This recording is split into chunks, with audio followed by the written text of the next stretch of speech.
Depuis son couronnement, Angélique Angarny-Philopon multiplie les voyages. Miss France 2025 a fait une mise au point sur son train de vie.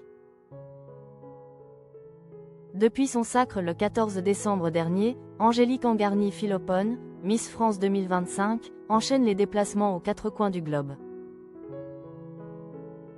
Entre ses obligations officielles en France et dans les Outre-mer, les élections régionales pour Miss France 2026 et des apparitions prestigieuses comme au Festival de Cannes, son agenda est bien rempli. Après un voyage en Martinique, un passage par le Québec, Marrakech et la Guadeloupe, elle profite désormais de vacances dans les Caraïbes.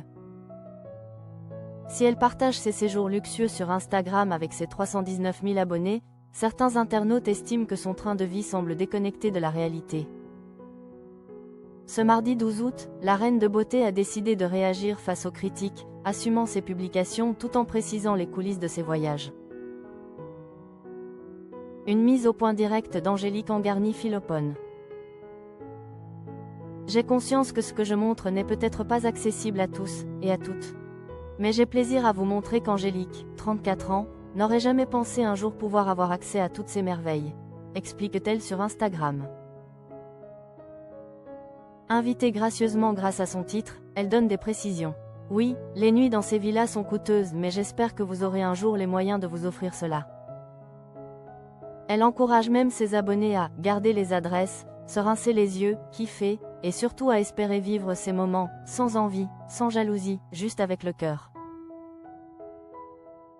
Pour Angélique Angarny-Philopon, il ne s'agit pas de provoquer, mais de partager des instants de rêve en montrant que la vie peut offrir des opportunités inattendues. Miss France 2025, un sacre marqué par des critiques et du racisme. Mais Miss France 2025 n'a pas toujours eu droit à l'enthousiasme du public. Première gagnante de Miss France âgée de plus de 30 ans, elle a aussi été la cible de commentaires racistes. Le 24 juin dernier, sur RTL, elle se confiait à ce sujet. Ma couleur de peau, c'est ce qui revient le plus dans les messages. Angélique Angarny-Philopon évoque beaucoup de larmes essuyées et une période difficile. Et elle rappelle qu'elle tient à rester authentique. Ce n'est pas un rôle où on nous propose d'être des robots, mais bien d'être un être humain et de montrer notre humanité partout. Aujourd'hui, Angélique Angarny-Philopon continue de défendre son image avec franchise, entre fierté de son parcours et volonté de faire passer des messages positifs, malgré les attaques.